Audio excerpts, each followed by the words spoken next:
आज के इस कार्यक्रम में हमारे बीच में हिमाचल प्रदेश सरकार में ग्रामीण विकास एवं पंचायती राज मंत्री आदरणीय श्री वीरेंद्र कंवर जी, जिनके पास पशुपालन विभाग भी है। आज के इस कार्यक्रम में भारतीय जनता पार्टी के प्रदेश के सम्मानीय अध्यक्ष और शिमला लोकसभा क्षेत्र के हमारे लोकप्रिय सांसद आदरणीय श्री सुरेश कश्यप जी, आपके इस विधानसभा क्षेत्र के लोकप्रिय विधायक भाई परमजीत सिंह पम्मी जी, जल प्रबंधन बोर्ड के हमारे वाइस चेयरमैन श्री दर्शन सैनी जी, गौ सेवा आयोग के हमारे वाइस चेयरमैन श्री अशोक शर्मा जी,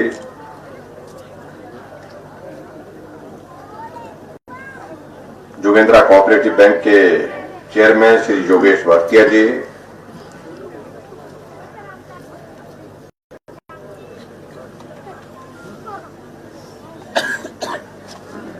हमारे बीच में SP state cooperative development federation के हमारे चेयरमैन श्री रतनपाल सिंह जी, पूर्व में विधायक रही श्रीमती विनोद चंदेल जी, पूर्व में विधायक रहे नालागढ़ से श्री के आर ठाकुर जी, जिला के अध्यक्ष श्री आशुतोष वैद्य जी, मंडल के हमारे अध्यक्ष श्री बलवीर ठाकुर जी, नालागढ़ के हमारे अध्यक्ष श्री बलदेव जी, नगर परिषद बद्दी की अध्यक्षा उर्मिला चौधरी जी,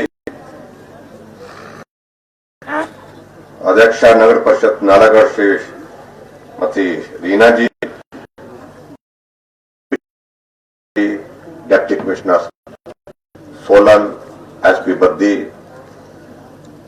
सभी अन्य विभागों के अधिकारीगण, संस्थाओं के चुने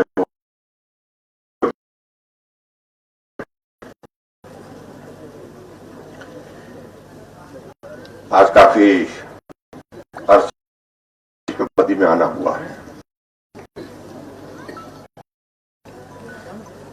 और एक बहुत ही पुण्य कार्य के अवसर पर हम आपके बीच में हैं।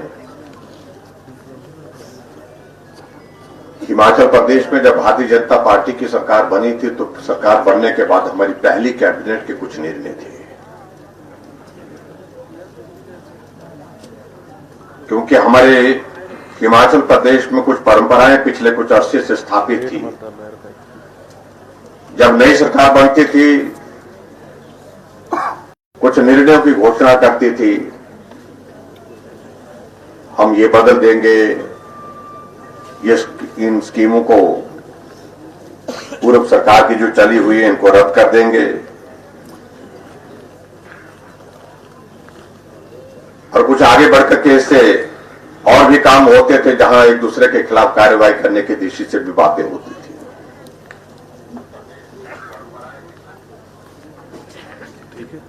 और ये इस प्रकार का कार्य जो है पिछले कई अरसे से हमने देखा हिमाचल प्रदेश के सरकार बदलते हुए ऐसे कैबिनेट के निर्णय पहली कैबिनेट में होते थे। जब हमारी सरकार बनी तो हमने कहा कि हम इस प्रकार से काम नहीं करेंगे, हम थोड़ा हट करके करेंगे। पहला निर्णय हमने हिमाचल प्रदेश में लिया कि आज के इस युग में, कली युग में, बुजुर्गों के प्रति सम्मान में, आदर में, श्रद्धा में बहुत कमी आई। बुजुर्ग घर में है, घर के कोने में पड़ा है, परिवार के बाकी लोग आ रहे हैं, जा रहे हैं, वो देख रहे हैं, सुन रहे हैं, लेकिन उसके बावजूद बुजुर्ग के लिए जो सेवा करने का जो भाव है वो बहुत कम होता जा रहा है। इसलिए पहला निर्णय किया हमने, जिन बुजुर्गों की वजह से हमने इस दुनिया को देखा, सुना, समझा, सीखा, उनके प्रति आदर का भाव व्यक्त करते हुए हमने हिमाचल प्रदेश के सभी बुजुर्गों को 70 साल की आयु के ऊपर पेंशन का नौजवान नहीं बजा रहे, आप लोगों ने भी बुजुर्ग होना है।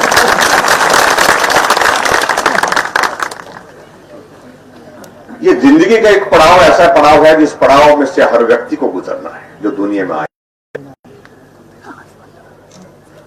इसलिए हमने इस निर्णय को किया कि इस तरह से हमको अपने एक दायित्व का निर्वहन करना चाहिए। उस दृष्टि से एक ये निर्णय लिया और उसी दिन पहले कैबिनेट की मीटिंग में एक निर्णय और लिया। हम बाजार में जाते हैं, सड़कों में देखते हैं, कहने के तो हम गाय को माता बोलते हैं, लेकिन माता के प्रति हमारा भाव उस प्रकार का है क्या? गौवंश चौक पर है, चौराहे पर है, गिरा है, पड़ा है, टांग टूटी है किसी की गाड़ी के एक्सीडेंट के कारण, टक्कर के कारण।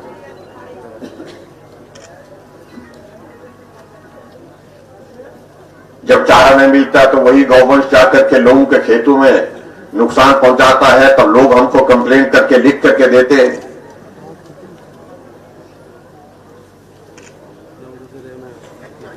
कि जानवर आकर के हमारे खेत में नुकसान करके गए,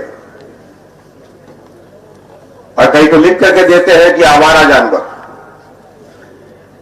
हमने कहा कि ये भाव ठीक नहीं है। गाय को जिसको हम मां कहते हैं उसके शब्द, उसके साथ इस प्रकार के शब्दों का चयन करना, इस प्रकार से लिखना, ये कतई भी तर्क संगत नहीं है। इसलिए हमने पहली कैबिनेट की पहली बैठक में निर्णय लिया। हम हिमाचल प्रदेश में कोशिश करेंगे जितना भी संभव हो पाएगा, गाय चौक चौराहे पर नहीं होनी चाहिए, या तो वो गौ सदन में होनी चाहिए या गौ सेंचुरी में होनी चाहिए, या उसकी जगह घर है, घर के अंदर होनी चाहिए।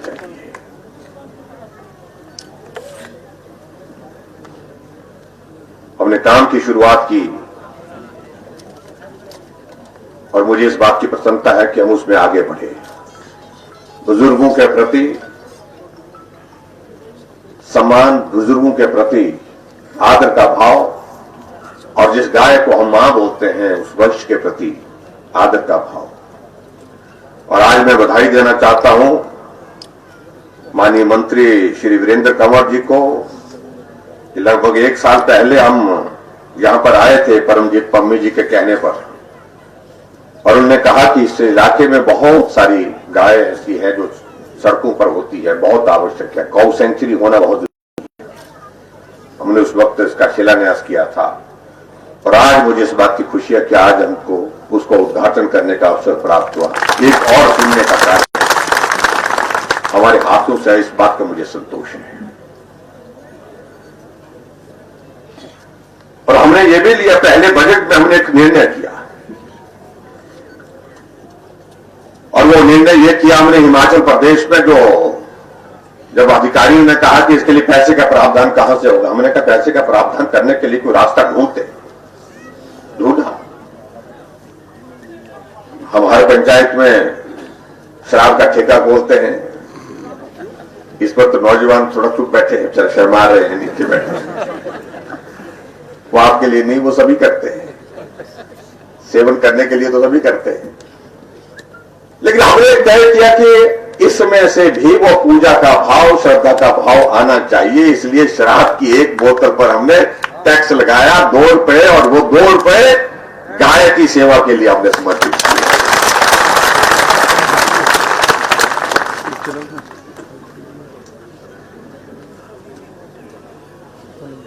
और मुझे इस बात की प्रसन्नता है कि बहुत सारे दानी सज्जनों ने इसमें योगदान दिया, उनका तो धन्यवाद करना पड़ेगा।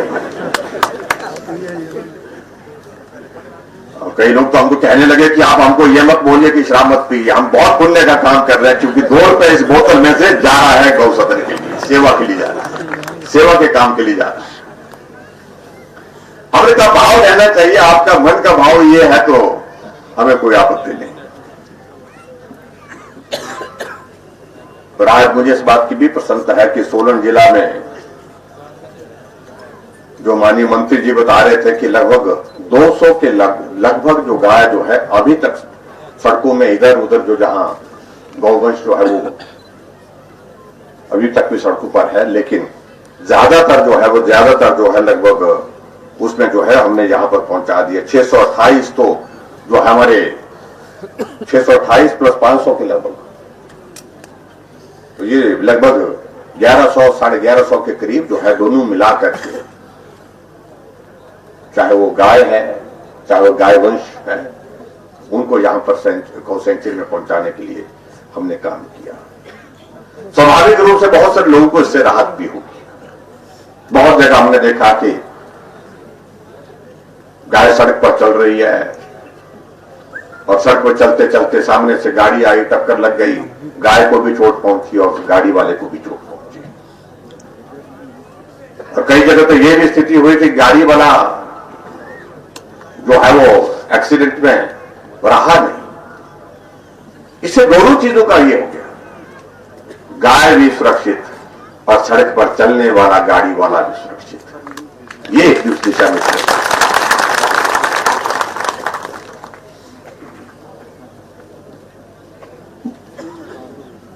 आज मैं आपके यहां बहुत सारी योजनाओं का शिलान्यास किया, 2 योजनाओं का उद्घाटन किया। बद्दी की तहसील में जो एक तो हमारी जो लगभग 3 करोड़ की लागत से हमारी ये हांडा कुंडी का ये गौ सेंचुरी का उद्घाटन किया और लगभग 7.25 करोड़ की लागत से हमारे इंडोर स्टेडियम का उसका भी हमने लोकार्पण किया, उसका भी उद्घाटन किया। उसके लिए भी मैं आप सबको बहुत बहुत बधाई देता हूं। और शिलान्यास के तो बहुत सारे काम हमने किए, बहुत सारे वो पेयजल योजनाओं के भी हैं।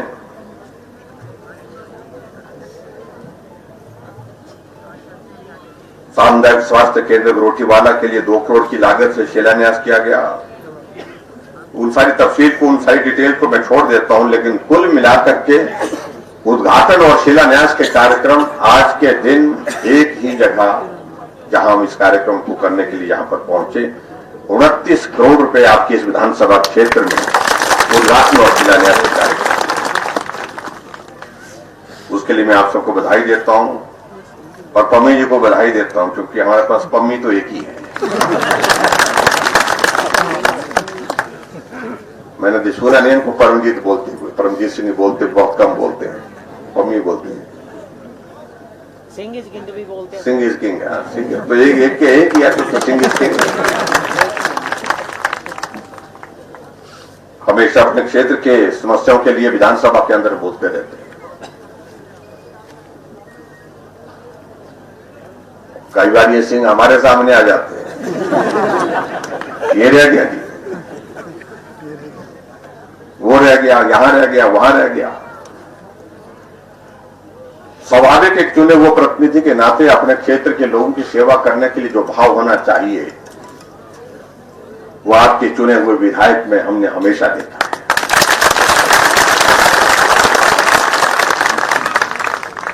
और आपके इस विधानसभा क्षेत्र में पिछले 3 साल के कार्यकाल में जो हम कर सकते थे, हमने उसमें करने में कोई कमी नहीं छोड़ी है।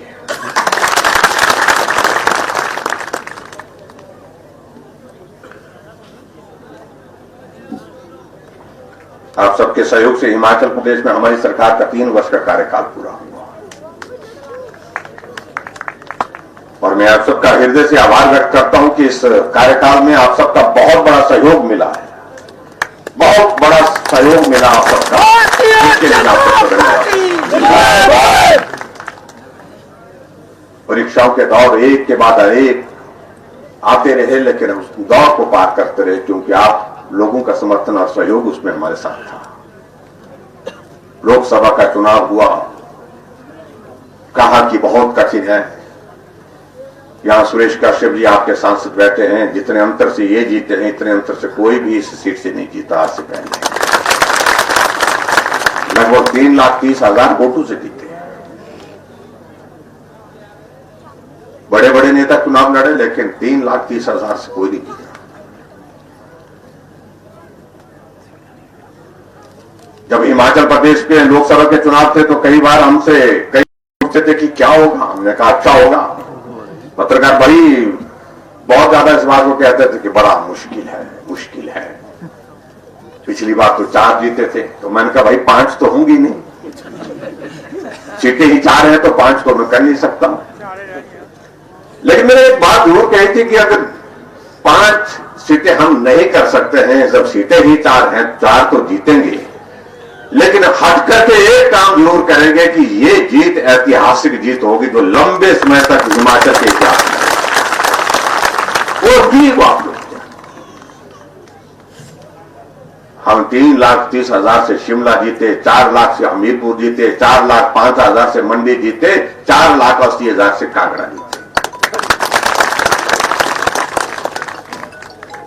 हिमाचल प्रदेश में 88 विधानसभा की सीटें हैं और लोकसभा के चुनाव का जब परिणाम आया तो 68 सीटों पर भारतीय जनता पार्टी की जीत थी जो इतिहास का हिस्सा है।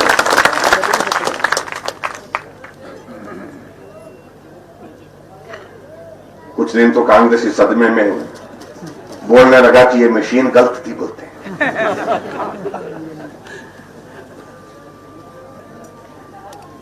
किसी हमारे मित्र से हमने बात की जो चुनाव लड़े थे, हमने कहा चुनाव का परिणाम निकल गया भाई, अब जो कुछ भी है जो ठीक है जो भी है अब उसको दिल से मत लगाना।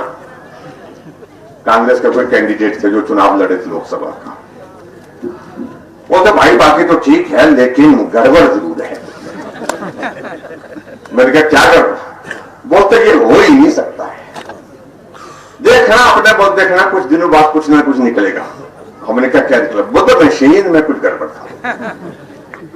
जब हमारे पक्ष में चुनाव का परिणाम होता तो मशीन खराब होती है, जब इनके पक्ष में चुनाव का परिणाम आता तो बोलते मशीन सही है। और फिर मैंने उस वक्त समझा कि उचित नहीं होगा इस वक्त जो है वो दुखी आदमी को और दुखी करना। मैंने कहा भाई साहब चलो जो भी है आपकी भावनाएं अपनी जगह है, लेकिन मैं तो आपको इसलिए फोन किया कि भाई चुनाव हो गया, वोटों की गिनती हो गई, परिणाम निकल गया और इसको हमको स्वीकार करना है, आपने दिल से मत लगाना। तो ये बात कह करके कोई मानने को तैयार नहीं था। ऐसी परिस्थितियां क्योंकि सोची नहीं, कल्पना नहीं की थी। जो अपने आप को बड़े फन्ने काम मानते थे, जब चुनाव का परिणाम निकला, हमारे विपक्ष के नेता पूरे प्रदेश का टूर पर निकले थे। विपक्ष के नेता हमारे आजकल जो है,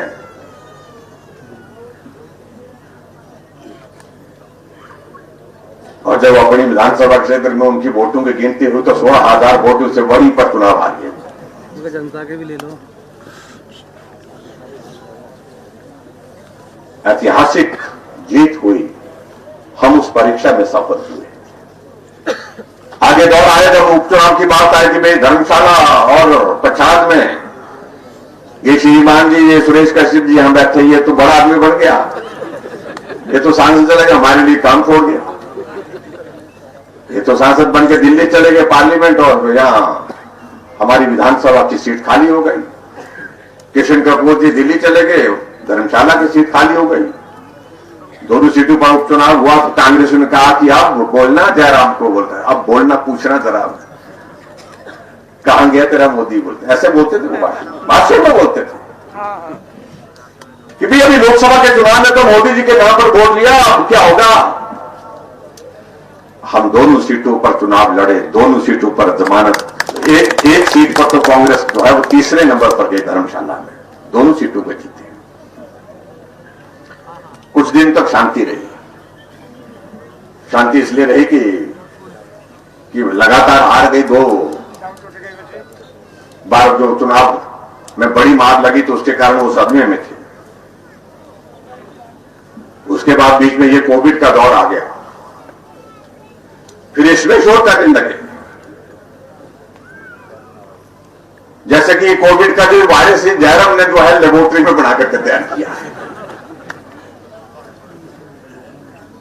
कोरोना एक दुनिया की समस्या है, पूरी दुनिया इस संकट के दौर में से गुजर रही है, अभी तक भी गुजर रही है।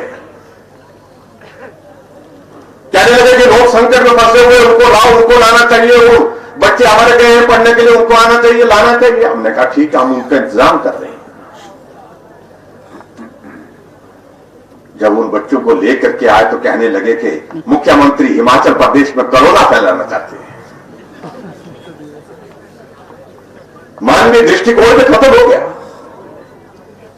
हमने कहा मेरी जिम्मेवारी है, हिमाचल प्रदेश ये हमारा प्रदेश है, इस हिमाचल प्रदेश के हर एक नागरिक का जीवन सुरक्षित रहे, उसके लिए हमारी जिम्मेदारी, हमने काम किया।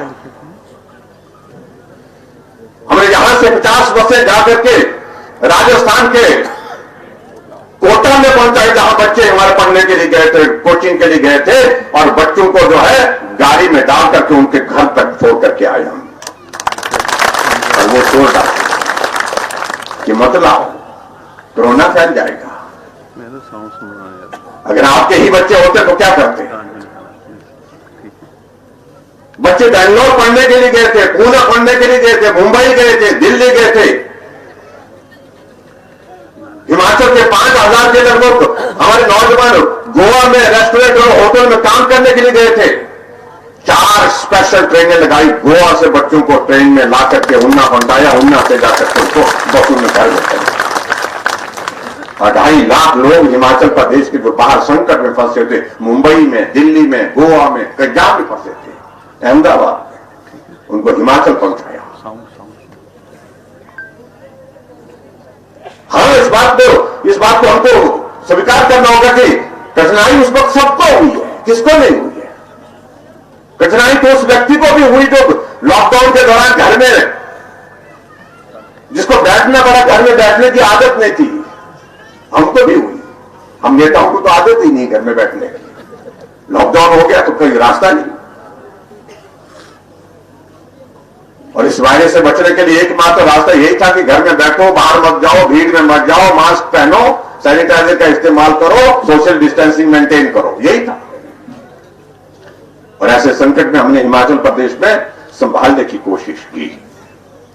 और मुझे इस बात की प्रसन्नता है कि पूरे देश भर में अगर हम कहें, हिमाचल कोविड के मामले में, कोरोना के मामले में मैनेजमेंट की दृष्टि से सबसे बेहतर प्रदेशों में से हिमाचल प्रदेश।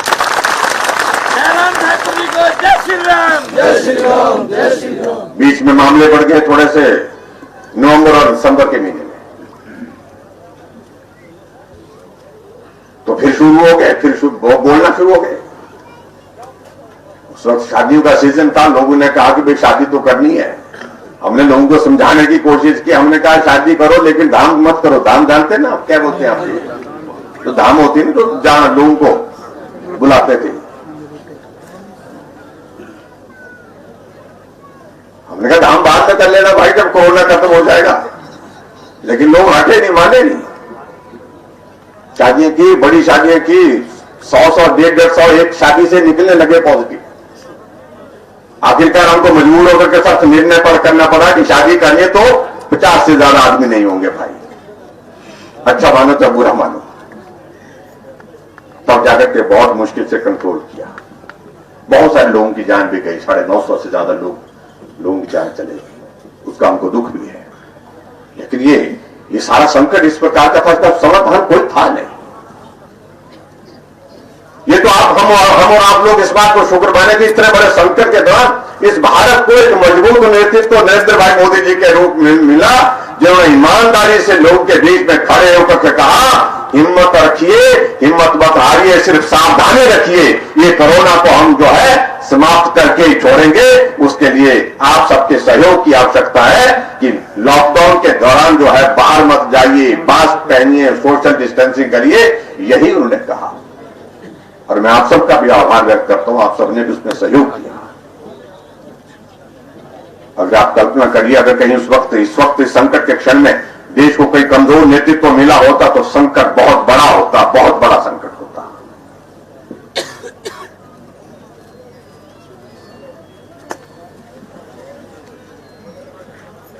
हमें कहते हैं, कांग्रेस के लोग पूछते हैं कि भाई आपने ठीक तरह से मैनेज नहीं किया। 50 साल तक सत्ता में रहे वो। जब 50 साल तक सत्ता में रहने के बाद जब कोविड का ये दौर आया तो हमने कहा कि वेंटिलेटर चाहिए। डॉक्टर ने कहा कि वेंटिलेटर हमारे पास है तो है, लगभग 60 के लगभग है, लेकिन उसमें 10-15 तो ऐसे जो काम ही नहीं करते बोलते हैं। 50 साल सत्ता में रहने के बाद पूरे प्रदेश में, हमारे पास हिमाचल प्रदेश में वेंटिलेटर जिससे एक कोविड के पेशेंट की जिंदगी को बचाया जाता है, उनकी संख्या 50 भी नहीं थी। और आज देखिए, आज हिमाचल प्रदेश में वेंटिलेटर 600 से ऊपर है।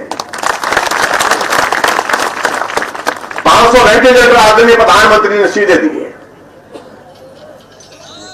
जब जब वीडियो कॉन्फ्रेंस के माध्यम से सभी मुख्यमंत्रियों की बात हो रही थी प्रधानमंत्री जी से, तो हमने हिमाचल प्रदेश की ओर से कहा कि हमें सबसे ज्यादा जरूरत वेंटिलेटर की, क्योंकि वेंटिलेटर हमारे पास नहीं है। 500 वेंटिलेटर उठा करके हिमाचल भेज दिए और वो 50 वर्ष रहे और 50 वर्षों में 50 वेंटिलेटर।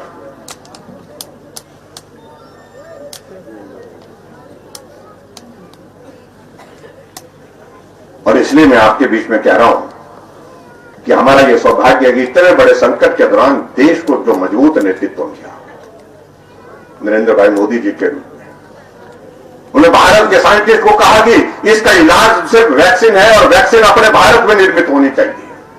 पीपी किट भारत में बननी चाहिए, चाइना से, इटली से, फ्रांस से नहीं आनी चाहिए। आज हिमाचल प्रदेश में पीपी किट की कमी नहीं है, वेंटिलेटर की कमी नहीं है, सैनिटाइजर की कमी नहीं है, मास्क की कमी नहीं है।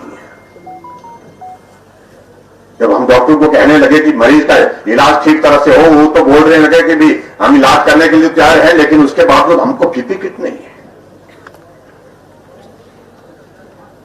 हमने पहली बार सुना ये पीपी किट क्या बला है। हमने कहा क्या वो तो उससे हम उसको पहनकर कम पेशेंट को छू सकते हैं, उसके बिना तो हम जा नहीं सकते। पीपी किट कहां से मिलेगी? और मालूम पड़ा कि ये भी पीपी किट जो है ये भी चाइना से आती थी, जहां से वायरस है वहीं से आती थी। आज भारत में 6 लाख पीपी किट एक दिन में भारत में निर्मित होती है। देश की जरूरत को तो पूरा किया ही जा रहा है, लेकिन दुनिया की जरूरत को पूरा जय श्री राम, जय श्री राम। हम आपके यहां पर बत्ती में आ गए हैं। प्रधानमंत्री जी का फोन आया, हमको कहा कि जयराम आपके जो है वो फार्मा सेक्टर में कुछ फैक्ट्री को खोलना पड़ेगा, क्योंकि वहां मेडिसिन बनानी है, जो मेडिसिन बहुत जरूरी है। लॉकडाउन लगा तो मैंने कहा सर बहुत मुश्किल होगा, बहुत कठिन होगा, क्योंकि लॉकडाउन लगा है, कुछ भी करो। और जो फैक्ट्री में जो दवाई बनी थी जिसका नाम हाइड्रोक्सी क्लोरोक्विन बोलते हैं, और वो उसमें वो जो है उसमें मरीजों को दी जाती है। हमने उन फैक्ट्री के जो इस मेडिसिन को बनाते थे उनसे सब बात की, उनके लिए स्पेशल प्रोविजन किया, परमिशन दी। परमिशन देने के बाद हाइड्रोक्सी क्लोरोक्विन जो है यहां पर बद्दी में आपकी निर्मित होकर के भारत में तो सब जगह गई, जाकर के अमेरिका तक वो बम बची गई।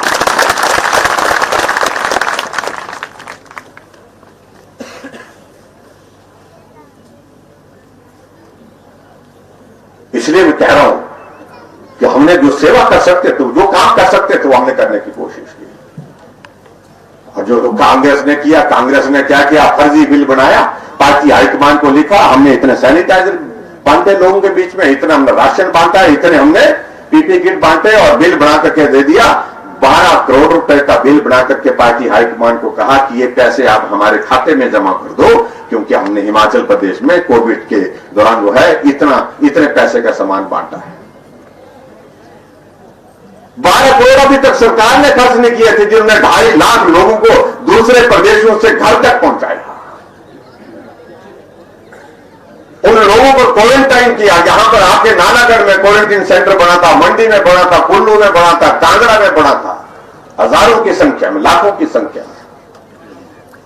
और कांग्रेस ने बिल बना करके, आप कल्पना करिए, अपनी पार्टी को भी लूटने से नहीं छोड़ा। आप कल्पना करिए, अगर ये सरकार सत्ता में होती देश में और प्रदेश में, ये बहुत बड़ा लूट का तांडव मचा देते इस देश में और इस प्रदेश में, ऐसे हालात पैदा कर देते, पूरा देश को और प्रदेश को ही लूट डालते। शर्म नाम की कोई चीज नहीं। ऐसा दल हो गया, ऐसे नेताओं का ये गिरोह हो गया। मुझे उस बारे में ज्यादा कहना नहीं, मेरी बात को आजकल बहुत बुरा मान रहे हैं और मैं बहुत कुछ करने की कोशिश भी नहीं कर सकता हूं भाई।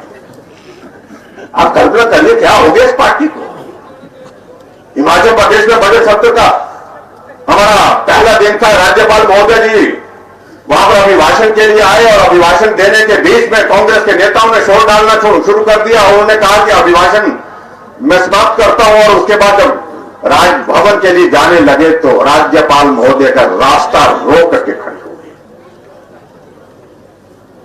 जब हम आगे बढ़ने लगे तो धक्का देने लगे, बदसलूकी की, उम्र का तो लिहाज करते। राजनीति एक जगह, गाड़ी में बैठने लगे तो गाड़ी से बाहर घसीटने लगे, गाड़ी में बैठ गए तो गाड़ी को तोड़ने की कोशिशें करने लगे। पूरे देश में कहीं नहीं हुआ इस प्रकार से कि राज्यपाल महोदय को गाड़ी रोक करके उनकी गाड़ी को तोड़ने के प्रयास हुए। दिमाग का दिवाला निकल गया उनका, क्योंकि उनके हालात ऐसे हैं कि हारने का यह क्रम रुकता ही नहीं जा रहा है।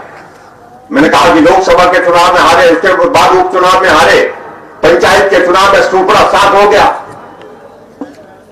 हम सब जगह जीते हैं। और ऐसे लोगों को लग रहा कि खबर बनेगी तब बनेगी जब हम कोई मारपीट करेंगे। लोकतंत्र में रहते हैं हम, आपको अपनी बात कहने का अधिकार है, हम किसी प्रकार से उसमें मना नहीं करते। आप उसी बात को लेकर के विधानसभा के अंदर चर्चा मान सकते थे, चर्चा में भाग ले सकते थे, सरकार का कोई काम ठीक नहीं लग रहा उस पर आप विरोध कर सकते थे, लेकिन यह तरीका है कोई कि राज्यपाल की गाड़ी को तोड़ने की कोशिश, उन पर हमला करने की कोशिश, यह बर्दाश्त नहीं होगा। इसलिए 5 लोगों को, 5 सदस्यों को जो है वो निलंबित कर दिया, हमने सस्पेंड किया है इस सेशन के लिए, क्योंकि हम इस बात को मानते हैं विधायक कानून के ऊपर नहीं हो सकता है। मैं हिमाचल प्रदेश की विधानसभा में 24 वर्ष से विधायक हूं, लेकिन कानून मेरे से ऊपर है। मैं आज मुख्यमंत्री हूं तो भी कानून ऊपर है। जैसे विपक्ष के विधायक को, विपक्ष के नेता को यह अधिकार नहीं कि तुम जुबान से बात नहीं कह सके, तुम हाथ चलाना शुरू कर दो। ये इजाजत इस देवभूमि में कतई नहीं दी जा सकती, इसको बड़ा स्पष्ट करना चाहिए। वक्त है, पूरे देश में कांग्रेस खत्म, प्रदेश में उस दिशा में जा रहे हैं।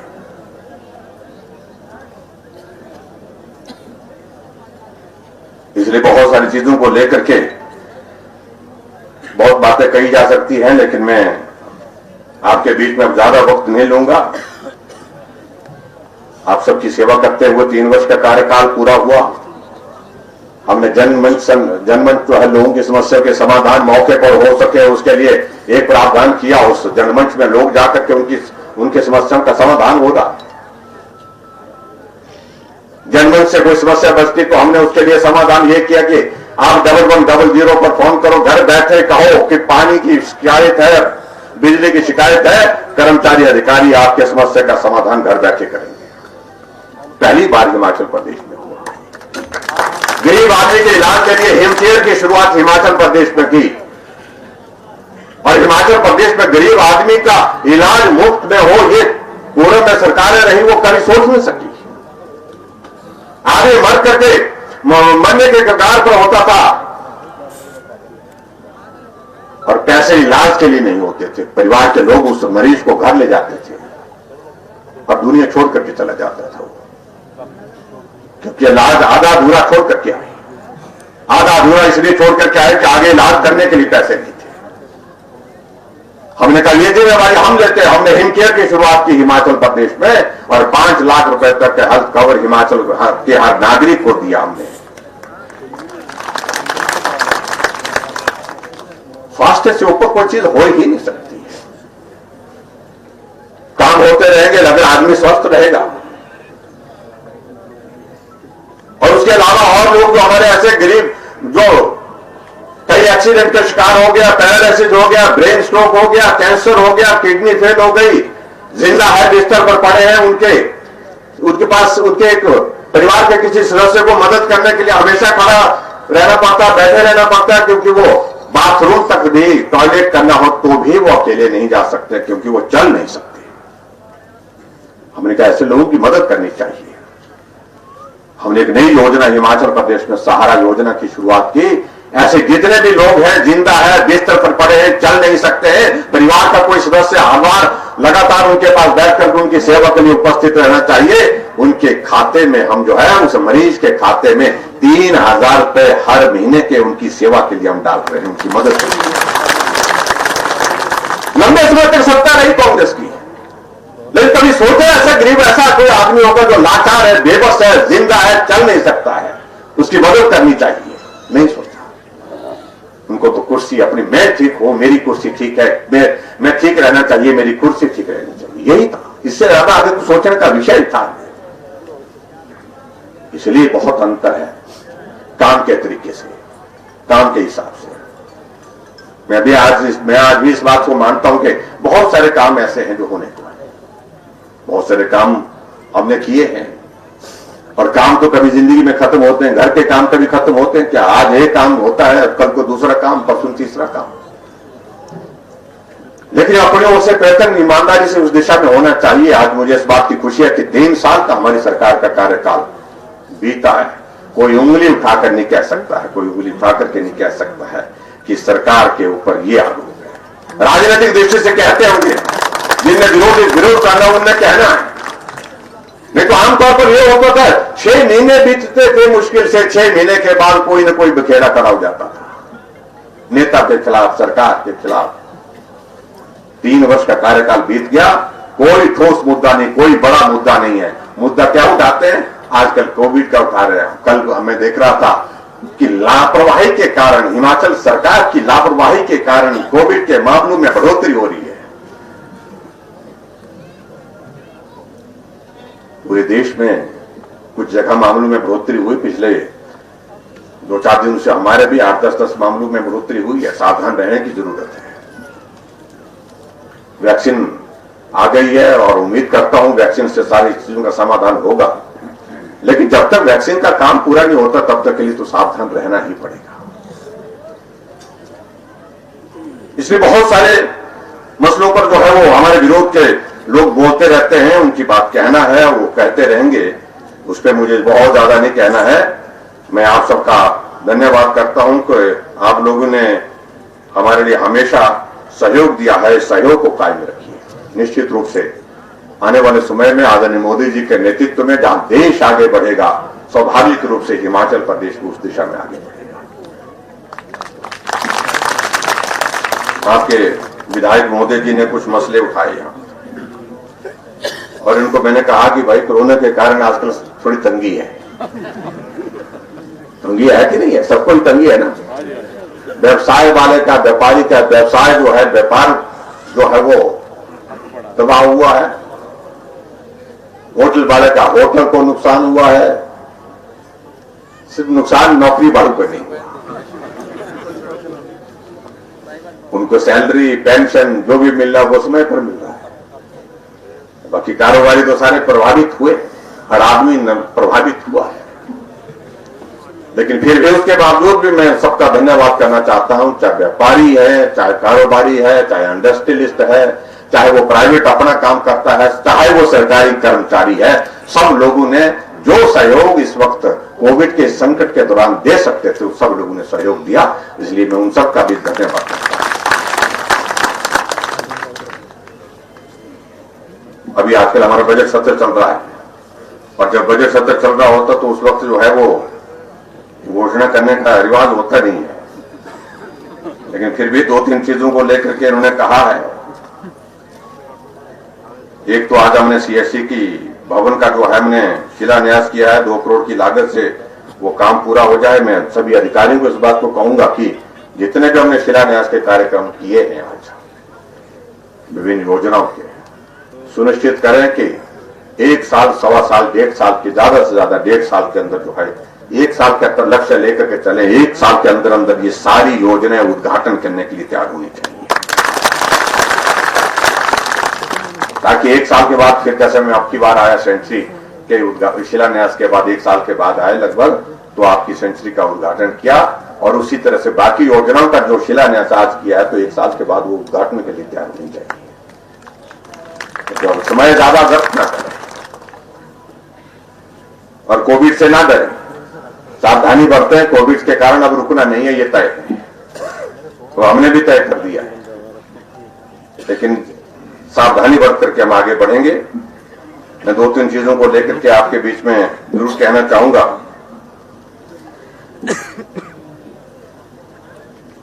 एक तो आपके यहां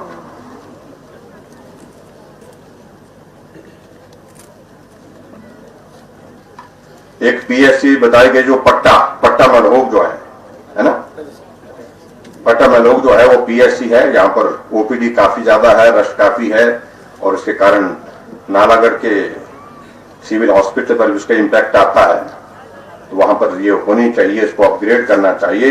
इस प्राथमिक स्वास्थ्य केंद्र पट्टा मधोक को मैं CSC बनाने की जो है घोषणा करता हूं, और ये आपके क्षेत्र में जो है अच्छी स्वास्थ्य की सुविधा दें, ये हमारी प्राथमिकता है। और इस बार हमने ऐसे भी सोचा है कि स्वास्थ्य के क्षेत्र में बेहतर काम करने के लिए हमको और ज्यादा मेहनत करनी पड़ेगी। आदरणीय प्रधानमंत्री जी ने अभी जो बजट प्रस्तुत किया केंद्र सरकार का, जो फाइनेंस मिनिस्टर निर्मला सीतारमण जी ने 137% की इंक्रीज जो है वो हेल्थ सेक्टर में की है, क्योंकि आज की इसकी आवश्यकता है। 35,000 करोड़ से ज्यादा जो है वो सिर्फ वैक्सीन के लिए रखा गया, और पैसे की जरूरत होगी तो और देंगे, ऐसे भी बताया। तो मैं आपके बीच में यही कहना चाहता हूं कि एक तो इस बात को लेकर के, दूसरा आपके जो हंडा कुंडी जो हमारा यहाँ पर काउ सेंचुरी है, कोटला ब्लॉक जो है वो सिरमौर जिला में है, वो भी बन करके तैयार हो गई है, बता रहे हैं, उसको भी अब चालू कर दिया है, शुरू कर दिया है। और हंडा कुंडी के लिए मैंने डिप्टी कमिश्नर से बात की, तो डिप्टी कमिश्नर कह रहे हैं कि हमारे पास कुछ थोड़ा फंड का जो है वो स्कोप निकालेंगे। और मैं कहना चाहता हूं कि सोलन जिले में जो बताया गया कि अभी तक 200 ऐसे पशु हैं जो गौवंश के हमारे जो सड़कों पर हैं, एक भी नहीं रहना चाहिए। इसलिए मैं 1 करोड़ रुपए और यहां पर घोषित करता हूं, ताकि ये सेंचुरी की शुरुआत के साथ वो है, ये यहां आपका पूरा का पूरा जिला, एक जिला सोलन जिला स्ट्रे कैटल फ्री होना चाहिए। हमारा जो स्ट्रे कैटल फ्री जिसको हम बोलते हैं कि जो पशु सड़क पर हैं, चौक पर हैं, चौराहे पर हैं, वो नहीं होने चाहिए। उस दृष्टि से मैंने ये कहा कि इसको पूरा करिए और इस लक्ष्य को पूरा करिए।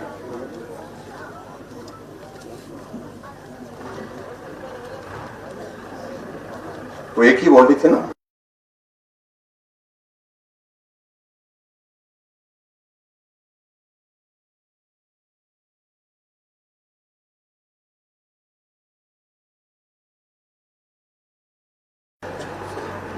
मैं इसका पूरा डाटा ले रहा हूं। अभी तक मुझे मालूम पड़ा है, मुझे मालूम नहीं यहाँ पर कितना अभी तक ये है, ज्यादा नहीं है बता रहे, मैंने पता कर लिया। मानपुरा की जो PSC की मांग इन्होंने की है, और इस मांग को लेकर के ये बहुत जोर से बोल रहे हैं। नहीं, मुझे मालूम मानपुरा में हूं तो सब हाथ खड़ा करेंगे, हाथ खड़ा करने की बात नहीं है, लेकिन इतना जरूर है, इसके पूरी रिपोर्ट मैंने मंगवा ली है, मैंने अभी बात कर ली है। तो जो भी इसकी OPD की तो इसके मुताबिक होगी, निश्चित रूप से इस पर भी हम विचार करके खुले मन से विचार करेंगे कि मानपुरा में आपकी PSC हो, इस बात को सुनिश्चित करने के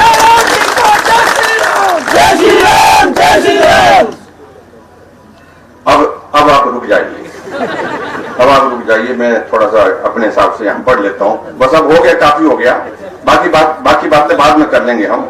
और एक चीज में 600 की आबादी, तो वहां पर 2 किलोमीटर की दूरी पर तो दूसरा स्कूल है, मेरे पास जो रिपोर्ट है। हाँ जी, बच्चे हो रहे, अच्छी बात है, मास्टर भेजेंगे वहां पर, ज्यादा मास्टर। ऐसे कैसे हो सकता है जब आज यही सब यही बोलते हैं कि बस ये कर दो, आगे कुछ नहीं मांगे। और यहाँ एक और चीज जो बताई गई है, जो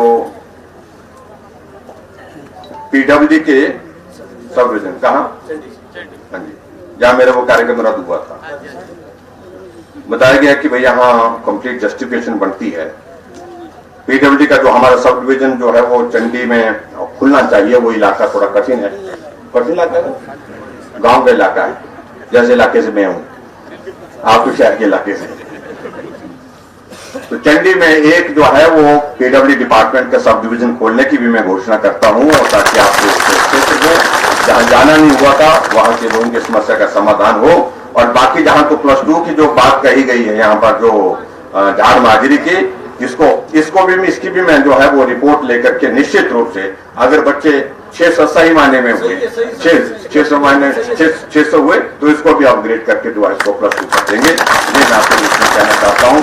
और एक बार फिर से आप सबको मैं बहुत धन्यवाद, काफी दिनों के बाद जो ये लगे होते इस काम में कि भाई इनको एक बार ले जाना, फिर तो मर्जी से करवा देंगे जो करना हो। और उनने करवाया, वो वैसे करवाया।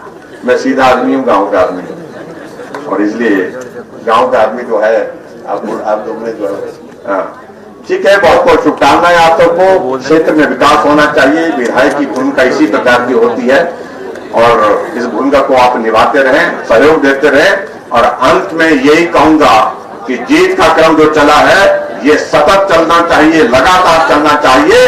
2022 में फिर भाजपा की सरकार चाहिए। आपका ये इलाका, ये विधानसभा, पूर्ण विधानसभा क्षेत्र अपने साथ चाहिए। इतनी बात कहते हुए आप सबको बहुत बहुत धन्यवाद। नमस्कार। जय